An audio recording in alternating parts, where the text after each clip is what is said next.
ক্ষমতার শেষ পর্যন্ত অতিরিক্ত বল প্রয়োগ এবং আরও রক্তপাতের মাধ্যমে ক্ষমতা ধরে রাখতে চেয়েছিলেন শেখ হাসিনা।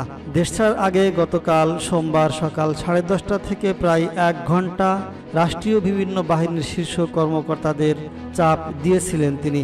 তবে পরিস্থিতি যে একেবারেই নিয়ন্ত্রণের বাইরে সেটা তিনি কিছুতেই মানতে চাচ্ছিলেন না। পরে পরিবারের সদস্যরা সহ বোঝানোর পর পদত্যাগে রাজি হন। এরপর দ্রুততম সময়ে পদত্যাগ করে সামরিক হেলিকপ্টারে করে গোপনে বোন শেখ রেহানাকে নিয়ে দেশ ছাড়েন শেখ হাসিনা। সংশ্লিষ্ট একাধিক সূত্রের কাছ থেকে শেখ হাসিনার ক্ষমতা ছাড়ার শেষ 4 ঘন্টার একটা বিবরণ পাওয়া গিয়েছে। সর্বশেষ পাওয়া তথ্য অনুযায়ী ভারতের ত্রিপুরা রাজ্যের আগরতলা হয়ে দিল্লি পৌঁছেছেন তিনি। সেখান থেকে তার যুক্তরাজ্য যাওয়ার সম্ভাবনা রয়েছে।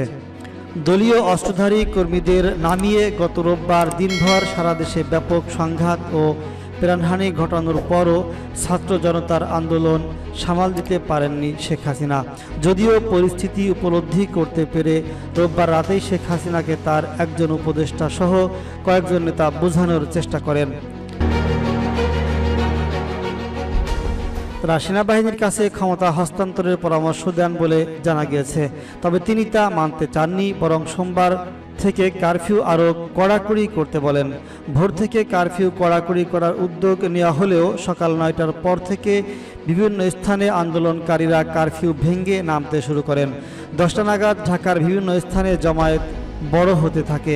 বিভিন্ন বাহিনী উচ্চ পর্যায়ের একাধিক সূত্র বলছে, সকাল 10:30টার দিকে 3 বাহিনীর প্রধান ও পুলিশের মহাপরিদর্শককে প্রধানমন্ত্রীর বাসভবন গণভবনে ডাকা হয়। নিরাপত্তা বাহিনী কেন পরিস্থিতি সামাল দিতে পারছে না সেটার জন্য ক্ষোভ প্রকাশ করেন আন্দোলনকারীরা। আইন শৃঙ্খলা রক্ষাকারী বাহিনীর সাজোয়া যানে উঠে লাল রং দিয়ে দিচ্ছে, সামরিক যানে পর্যন্ত উঠে পড়ছে, এরপরও কেন তারা কঠোর হচ্ছে না সেটা নিয়েও ক্ষোভ প্রকাশ করেন তিনি। এছাড়া বিশ্বাস করে এই কর্মকর্তাদের শীর্ষ পদে বসিয়েছেন সেটাও তিনি উল্লেখ করেন। এক পর্যায়ে শেখ হাসিনা আইজিপিকে দেখিয়ে বলেন, তারা তো ভালো করছে। তখন আইজিপি জানান, পরিস্থিতি যে পর্যায়ে গেছে তাতে পুলিশের পক্ষেও আর বেশি সময় এরকম কঠোর অবস্থান ধরে রাখা সম্ভব হবে না। ওই সময় শীর্ষ কর্মকর্তাদের পক্ষ থেকে বোঝানোর চেষ্টা করা হয়, বল প্রয়োগ করে এই পরিস্থিতি সামাল দেওয়া যাবে না, কিন্তু শেখ হাসিনা সেটা মানতে চাচ্ছিলেন না। তখন কর্মকর্তারা শেখ রেহানার সঙ্গে আরেক কক্ষে আলোচনা করেন। তাতে পরিস্থিতি জানিয়ে শেখ হাসিনাকে বোঝাতে অনুরোধ করেন। শেখ রেহানা এরপর বড় বোন শেখ হাসিনার সঙ্গে আলোচনা করেন, কিন্তু তিনি ক্ষমতা ধরে রাখতে অনড় থাকেন। এক পর্যায়ে বিদেশে থাকা সজীব ওয়াজেদ জয়ের সঙ্গেও ফোনে কথা বলেন একজন শীর্ষ কর্মকর্তা। এরপর জয় তার মায়ের সঙ্গে কথা বলেন। তারপর শেখ হাসিনা পদত্যাগে রাজি হন। তিনি তখন একটা ভাষণ রেকর্ড করতে চান জাতির উদ্দেশ্যে প্রচারের জন্য। ততক্ষণে গোয়েন্দা তথ্য আসে যে বিপুল সংখ্যক ছাত্র জনতা শাহবাগ ও উত্তরা থেকে গণভবন অভিমুখে রওনা হয়েছে। দ্রুত বিবেচনায় 45 মিনিটের মধ্যে শাহবাগ থেকে গণভবনে আন্দোলনকারীরা চলে আসতে পারে বলে অনুমান করা হয়। ভাষণ রেকর্ড করতে গেলে গণভবন থেকে বের হওয়ার সময় না পাওয়া যেতে পারে।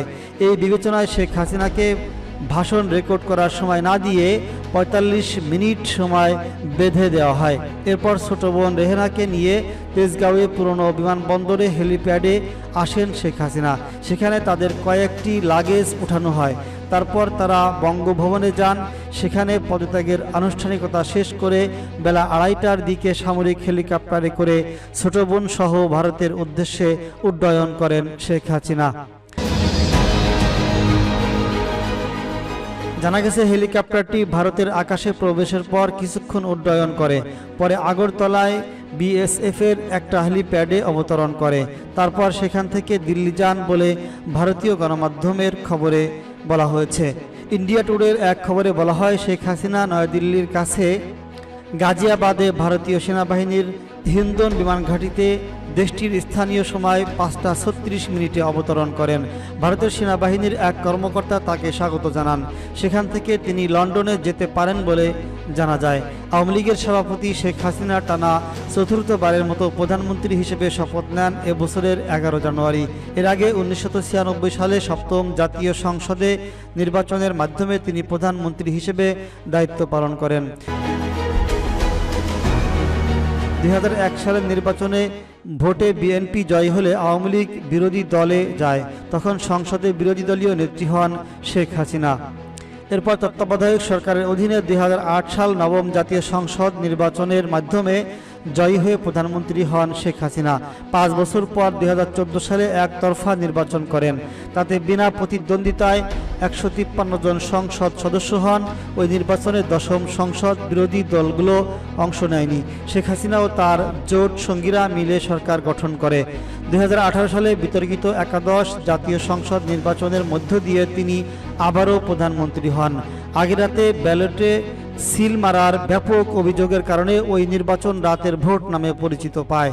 আর চলতি বছরের জানুয়ারিতে দ্বাদশ জাতীয় সংসদ নির্বাচনে বিরোধী দলগুলো অংশ নেয়নি। নিজ দলীয় নেতাদের স্বতন্ত্র প্রার্থী করে ডামি প্রতিদ্বন্দ্বিতার মধ্য দিয়ে তিনি আবার প্রধানমন্ত্রী হন। এই নির্বাচনকে বিরোধীরা ডামি নির্বাচন আখ্যা দেন। এর 7 মাসের মধ্যে ছাত্র আন্দোলন ও গণবিক্ষোভের মুখে পদত্যাগ করে হেলিকপ্টার যোগে দেশ ছাড়েন শেখ হাসিনা।